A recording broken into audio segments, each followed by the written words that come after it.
How do I know when it's time to break up? What do you think about dating apps? Dealing with body hair insecurity. How are you doing since your breakup? Can you talk about how to deal with heartbreak? Both partners want to stay friends. Hi guys, welcome back to the channel. It's been a really long time since I've just like sat down and talked to you guys. I've been wanting to do it for a while and just somehow it hasn't happened, but you guys asked me a bunch of questions on Instagram and I just wanted to really just bring it back to basics, talk to you guys, answer your questions. And yeah, I don't know, I feel like I'm just really in the mood to just have a chat. I've been listening to podcasts all day, so I'm feeling very like, I don't know, inspired. So we're gonna get into it. I'm in my office currently, as you can see. My friend Tallulah, which you guys probably would have seen from videos, is studying in the corner. So if you hear anything, that's her. We also have a little teddy, oh shit, I didn't want to wake them up. Her teddy bears over there are sleeping on the couch. So we're gonna keep it chill so we don't wake them up because that'd be really awkward. The first question is, how are you feeling about the future?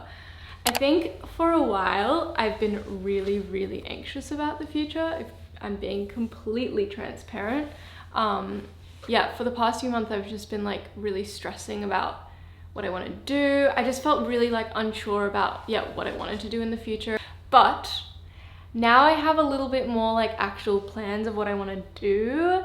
I'm feeling really excited about the future. I'm feeling nervous, but kind of in a good way, like the kind of scary that's like, oh, I think something that's gonna be really good and help me grow is about to happen.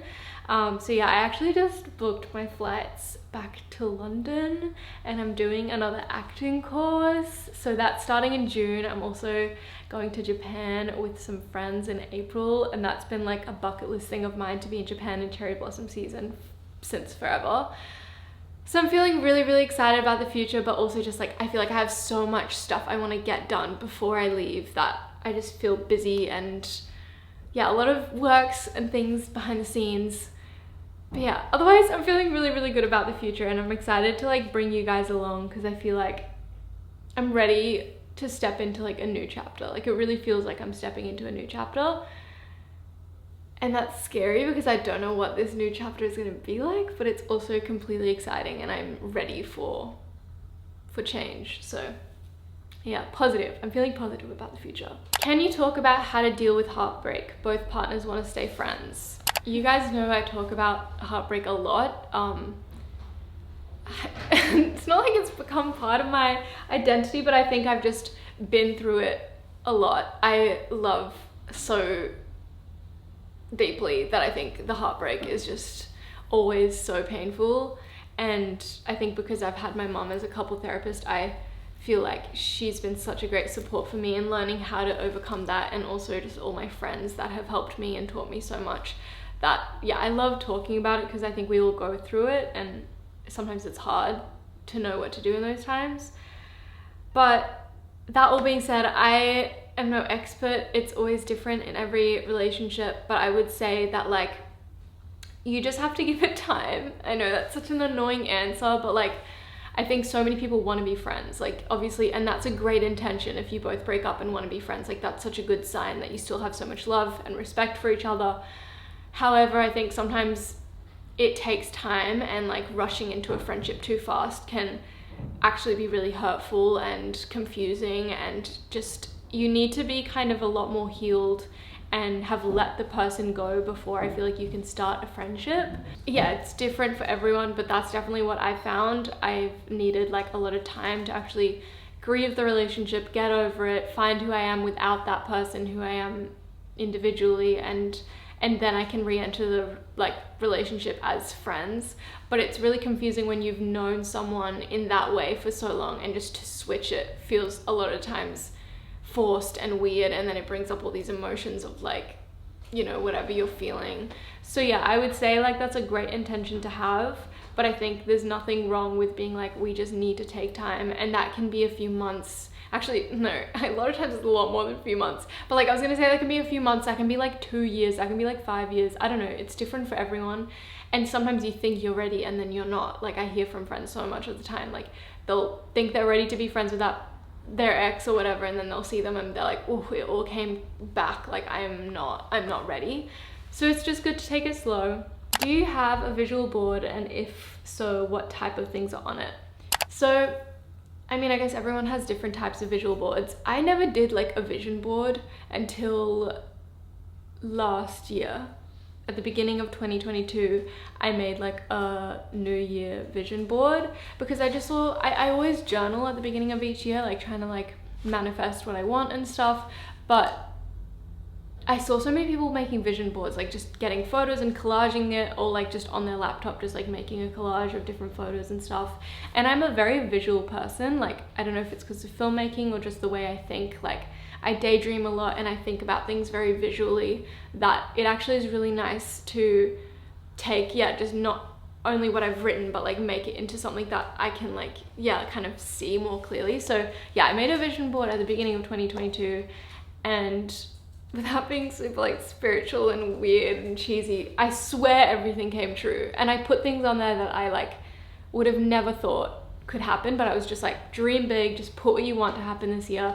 And yeah, it all like happened like to the T, which was crazy. So then stepping in at the beginning of this year, I journaled like I do every year, and I also made a vision board again with just everything I want to happen this year. And so I don't know, there's something about it that really relaxes me. Like when I'm feeling really stressed, like I was at the beginning of this year about the future, I just kept looking at the vision board and I was like, it's gonna happen. If it's on the vision board, it's gonna happen in the way that it's meant to. And if it doesn't happen, then that's what was meant to happen.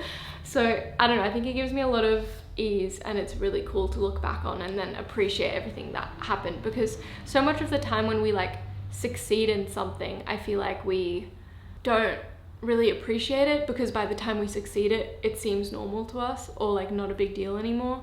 And I definitely find that in myself. Like, you know, I can get to a certain milestone, and if I were to tell myself a year ago, like that's something that's gonna happen, I'd be like, oh my God, what? That's crazy. But by the time you achieve it, you're in such a different place that you can take it for granted a little bit more. So it's really cool to have the vision board also to reflect on like what you so deeply wanted, and then see how effortlessly it came into your life. Anyway, so yeah, that's the way I vision board. I literally just go on Pinterest. I literally just go on Pinterest and find photos that represent something, a feeling of how I want to feel, or like a place or whatever. Just something that it doesn't need to be clear to other people, but clear to you of what it represents for you and what you want. And just put it on the vision board and just like collage it on your, either you can print them out and collage it in person, or I just literally do it on Photoshop, and I love it. Top 5 books. I feel like that's really hard, and I'm one of those people that like if someone asks me like favorite songs, favorite movies, like I just go blank. So I feel like I'm gonna say something and then I'll really regret my answer, because I'm gonna forget like my favorite book or something. But like I always say Brené Brown books have helped me so much. Like just everything she's talked about with like shame and vulnerability has like really helped me. And you know how sometimes people can say something to you and like you get it, but it doesn't like land? Like I feel like every time she says something, even if it's something so obvious that I already knew, it just lands a lot more for me. And I think that's because she's like very much, oh my God, I'm literally going on a tangent.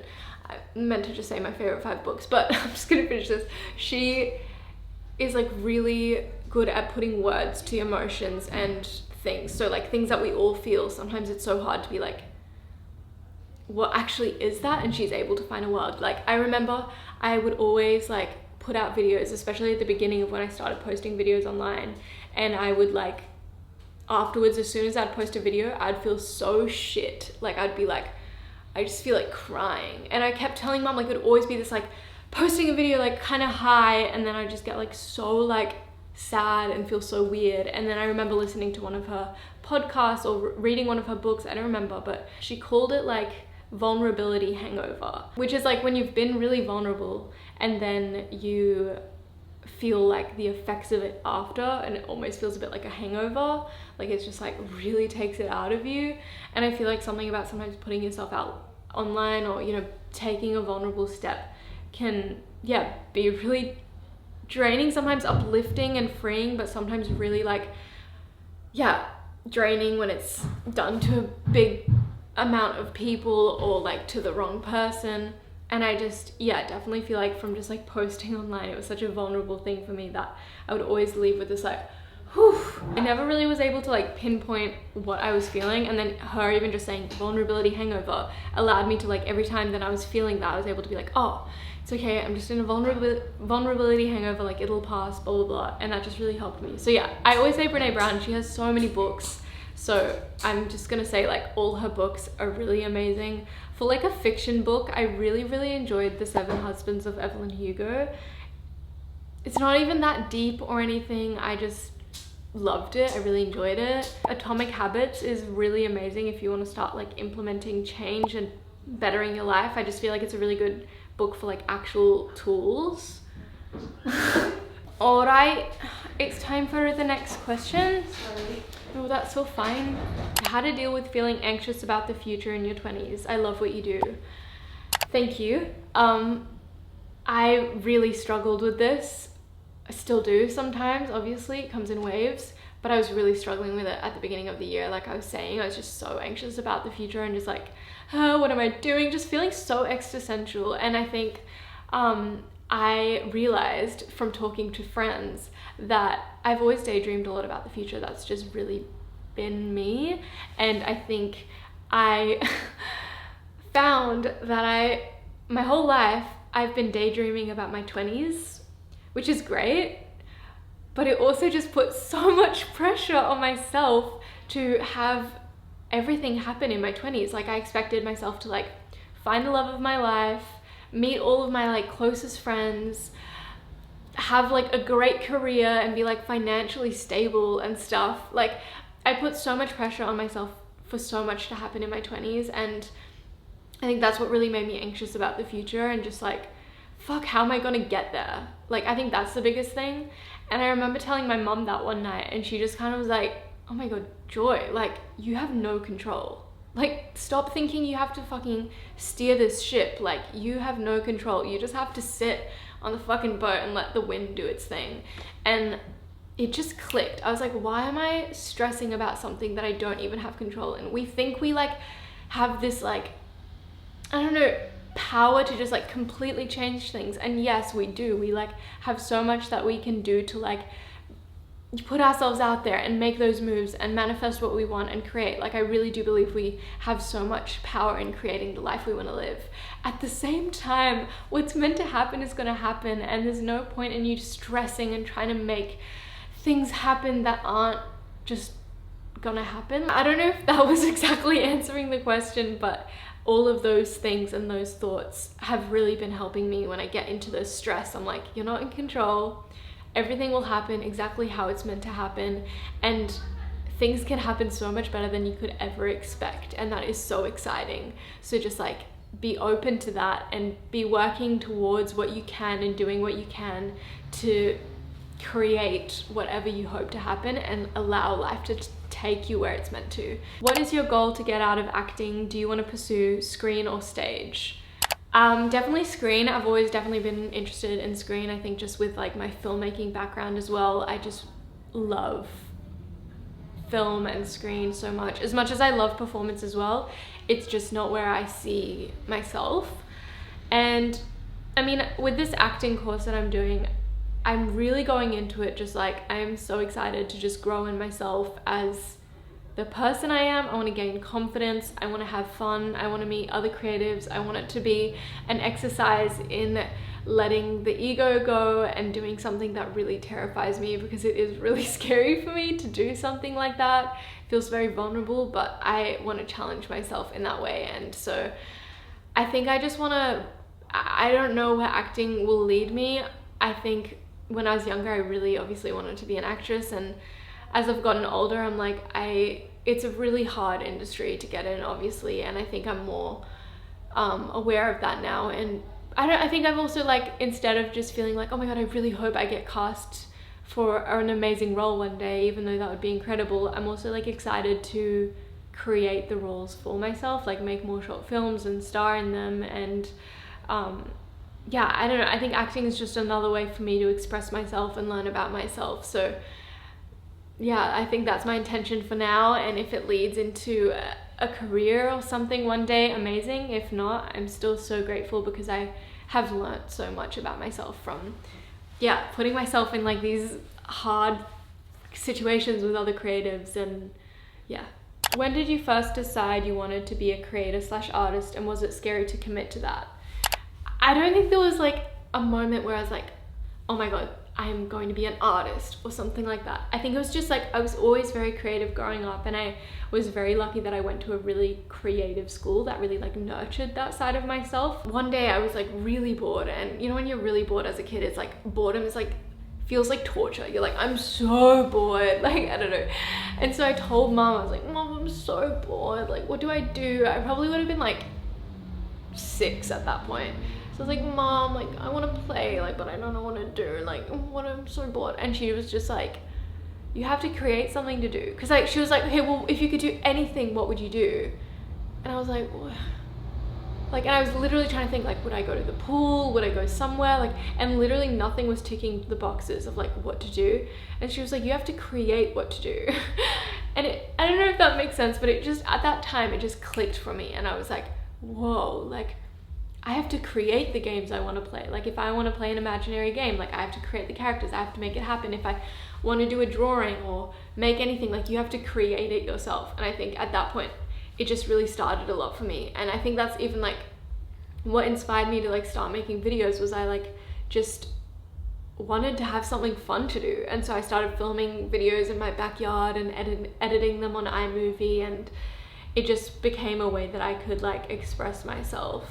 And so yeah, I don't think there was like a moment necessarily, but I remember that was like really strong for me. And then over the years I've just like, it's become clearer and clearer that I just, the one thing that like made time disappear and I was just so passionate about was just like filming and doing videos and taking photos and writing and just sharing how I feel in different formats and ways. How do I know when it's time to break up, and how do I get the courage to do it?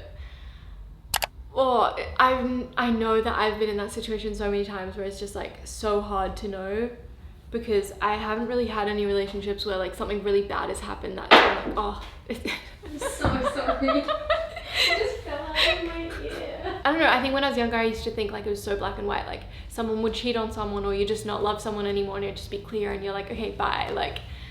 But then you get older and you realize it's so complicated and you want to be with someone but it's not right, or I don't know, there's so many layers to it. And I think my mum and me did a video, I've mentioned it before in other videos, I think actually Tallulah mentioned it in the video we did in New Zealand together, but I did a video with my mum all about breakups, and she gave a few like questions in that video of like questions you should ask yourself, and through those questions it usually gives you a pretty good understanding if you should still be in that relationship or not. I don't exactly remember what the things were, but like things like, how do you feel in yourself in the relationship? Like, do you love who you are still in the relationship? If the answer is no, like maybe it's not good. But yeah, you should definitely watch the breakup video I did with my mom, because she's a couple therapist and she's really able to like help like give you tools and clear things to work on. And like, yeah, oh my god, I can't. Anyway, you should just watch the video with my mom, because I feel like she says it really good and I'm clearly struggling to say it. How do you cope with loneliness? A huge thing for me was defining and really like establishing the difference between loneliness and being alone, because I think I have become more and more over the years an introvert. Like, connections with people are so important to me. I love meeting new people, I love all of that, but at the end of the day I really need alone time to reset my battery. And I think I needed to be able to do that, I really needed to get comfortable in being alone and like not feeling lonely because I'm alone. Like, it's completely different. And I think loneliness is there, it's a feeling to be felt, to usually like indicate that something's wrong. Like, if you're feeling lonely, that probably is like a little bit of an indication that maybe you need to reach out to people. Like, maybe you're neglecting that side of you, because as humans we have a need to like connect with people and talk to people. And I think if you're feeling lonely, maybe it's important that you put in some effort into like, yeah, maybe reaching out to a new friend or reaching out to a friend you already have and having a deeper conversation with them and opening up to people. But just, yeah, I think loneliness sucks, but it's also there to like indicate that we need something. Like the same way we feel hungry to indicate for us to eat, when we feel lonely, a lot of the time it's indicating for that. Obviously, sometimes it's really hard because you can be like trying to reach out to people and you still have those feelings. And I think with that, it's just like, just really being okay, yeah, with being by yourself. It's normal to feel lonely. Sometimes I feel lonely even though I feel like I have a million people around me, and it sucks. It's part of being human. It passes. And I think sometimes in those moments when I am lonely, the best thing that I can do is channel it into creativity, like find something to put my energy into, a project or a song, or just anything that like can help you move through those emotions and give meaning to those emotions, because we all feel it, you know. But yeah, hopefully that kind of helps. Dealing with body hair insecurity.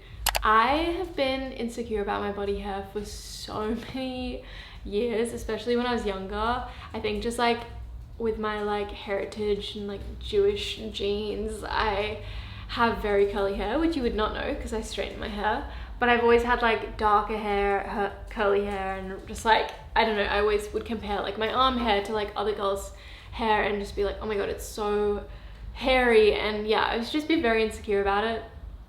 And I think now I've just slowly learned to embrace it and be like, that's just me. As much as I want to be like, yeah, it's just something you have to like come to terms with and learn to love about yourself. I think something that really helped me, honestly, was having a relationship with someone that made me feel really confident about it, because it was something they very much vocalized that they found attractive about me. Like they just accepted it as part of me and found it actually attractive, which I think was really healing for me, to be like, oh, this isn't a flaw, this is just part of me, and it's actually something that like differentiates me maybe from someone else, and that is kind of attractive.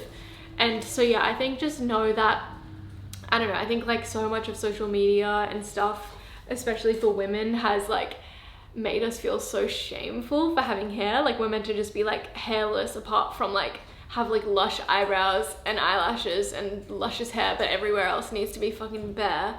And that's just not the case. And that's just a lot of times beauty companies wanting to profit off just women and make them feel insecure, so then they get all these treatments done and don't feel like beautiful in their skin. But hair is normal, everyone has it, and if someone isn't attracted to that version of you, then they're clearly like not the person that's meant to be with you. Like that's what I'm learning as I'm getting older, is I keep trying to remind myself, like, because I think it's so easy to be like, oh, like, will people find me attractive? It's like, some people might not, but then there will be some people that are your people that find you really attractive, and you don't need to change yourself. You just need to find the people that will be attracted to all of your flaws and imperfections. I was at a dinner party like maybe a month ago or something with some girlfriends, and we played the game We're Not Really Strangers. I don't exactly remember what the question was, but it led to a discussion, and one of my friends was saying that I think there's like an old Chinese tale, I think it was. I might be so wrong, but the story goes that like we were all put onto this world with like imperfections and flaws, and they're there so that we are able to find our soulmates, if that makes sense. So like we have these imperfections so that when we come down to earth, our soulmates can find us and be like, oh, I knew it was you because you had that left mole on your face, or I don't know, whatever it is that like makes us different is there so that we can meet those people. And when she told me that, I literally started crying. Like I was like full crying, because it just made me think about all those little things that throughout the years I've just hated about myself, and been like, oh, like I hate my little like vampire teeth, like they're so weird and they come out, or whatever my insecurities would be. And then later being like, those are there so that the right people can find me, and like I can meet my soulmates, and that I'm different from other people so that I can yeah, meet those people and find my way through this world and be different. And I think that's a really beautiful way to like celebrate our differences. So I think, yeah, that's just with every insecurity and body hair insecurity as well. But I don't know, it just really touched me, so I wanted to share, because I think sometimes it's just thinking about things in a different way that can completely alter the way we feel about ourselves. Where do you see your future business going? I feel like I've always had so many visions for it, but then when someone's actually like, okay, where do you see it going? I get a bit stumped, and I think it's something I'm trying to like work on, is like actually get a business plan implemented. But I really see myself constantly creating. I love telling stories from my personal life. I love filmmaking. I love being in front of the camera, and I love being behind the camera, and like creative direction is something I'm really, really passionate about. So I definitely see myself doing that, just anything creative. And then in relation to like Humble Ego and my business, I want to just keep putting out products that I'm really proud of, that I think can really like help people in the world around them. Like what I love about the jewelry I'm selling is that I know how much the gold is like helpful and healing. Like I've heard the most crazy stories with like people getting gold, you know, through my dad, because this is all a collaboration with him, because it's like pure gold.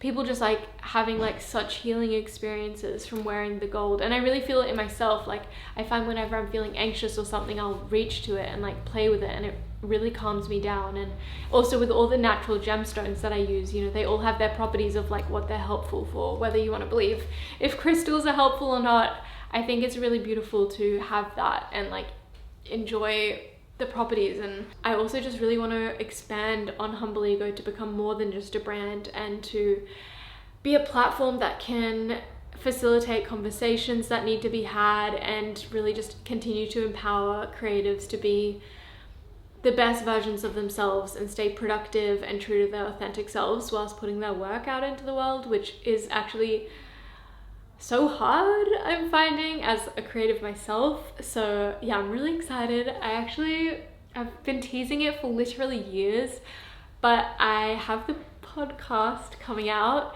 in April, hopefully, if all goes well. So yeah, I'm really, really excited to start kind of, yeah, having Humble Ego grow into more than just that. So to answer the question, I would love Humble Ego and my own brand to just be continuing to encourage creativity, continue to be a place where I can express myself and connect to you guys. And I also would just really like to grow a team of other people that are passionate about the same message of Humble Ego and of just being a creative, trying to navigate and using our gifts to benefit the world around us. So yeah, I don't really know exactly how that will end up looking, but that's definitely the intention I have for my brand and my business. How are you doing since your breakup? I really didn't know if to answer this question, like even answering it right now, I'm like, I don't know if I'll just cut this out of the video, because I feel like I just want to be more private about it online. I was obviously very like public about it when it first happened, because it was just my way of dealing with it and coping with it and going through it. And also my ex, who is amazing, was so supportive of that and understood that, yeah, like it's my job. And yeah, he was really proud of me, which was, again, just shows how amazing he is. And yeah, I think I just have a lot of love and respect for him. And I think breakups are hard and it's really weird to go through. So I just feel like at this stage, I don't really want to like share anything, because it doesn't really feel like only mine to share, because it was our relationship. But yeah, I think it just takes time. I feel really good. I think I'm just focusing on myself, my career, just the next step in my life. And that's been really beautiful, to just have so much more time to just fully be selfish and focus on myself. That's what I really needed. But yeah, it's tricky and always hard to navigate, but I'm doing good. But obviously breakups come in waves, and yeah, I think that's what I feel comfortable to share. Go-to cocktail / non-alcoholic fun drink. I don't drink very often, so I'm not very like great with alcohol, but I just stick to tequila. Tequila has been the one alcohol that has worked for me. I think I used to drink like different alcohols and would get really like sleepy and sometimes like kind of feel a bit sad or off Whereas like tequila always feels like kind of, if you drink a good tequila, not like bad quality tequila, but like good tequila always makes me feel a lot more sharp drunk, which I like. I don't like feeling like sloppy and out of it. Like sharp drunk, energized, excited, happy. But so yeah, I think if I ever go cocktails, I try to drink tequila cocktails, like a margarita I love, and yeah, just so many other drinks. But recently I actually tried an Aperol Spritz with olives and basil. I never tried them with that, and it literally changes it, and it's so much better. It's so yum. So I have been drinking some of those recently when the opportunity arises. But yeah, again, I don't really drink much. For non-alcoholic drinks, I'm so boring. I just am like, I love water or a fresh juice. Yeah. Someone asked, sorry. What do you think about dating apps? I used to be so like anti-dating apps. I was just like, ew, it's gross. I just thought it was for really desperate people. Now that I'm older, I feel like in the world that we live in, it's a great way to meet people. I don't really like spending a lot of time on there. I think the times that I've been on there, it can get a bit like, it's just weird looking at so many people and judging someone off their personality and their off their like prompts and their photos. And yeah, I don't know. I think I just really don't like that with people. I think so much of my attraction to people comes from like their personality and who they are and their energy, and it's really hard to see that online. But at the same time, the only time I've had a dating app was when I was overseas, and I only was on there for a really short time, and I went on one date, and it was a really good experience, and just like was a really nice time, and I'm really grateful I met that person, and we wouldn't have met if it wasn't for the dating app. So I know a lot of people that have had really good experiences with it. I think don't judge yourself if you want to try it out, or if you're doing it. I think it's a great way to meet people, and like, yeah, why the fuck not? Like, put yourself out there. That's all the questions I have. I hope you guys enjoyed. I really missed just talking to you guys. I think I want to do more just sit down videos, so let me know if that's something you want. If you have any other videos you really want me to do, leave them in the comments below, because I really want to create videos that you guys will enjoy and maybe benefit from. So yeah, keen to do that. Let me know. I love you guys. I appreciate you guys. If you watched till this point, maybe comment I think there's a strawberry emoji. Oh yeah, there is a strawberry emoji. If you watched till this point, comment a strawberry emoji. Let me know how you guys are going. Have a little conversation. I'd love to talk to you guys. And yeah, I really love you guys. I really appreciate this platform, and yeah, sending my love. Hope you're all well, and bye. You can say bye to the teddies as well. Bye. I'm gonna say bye. Bye.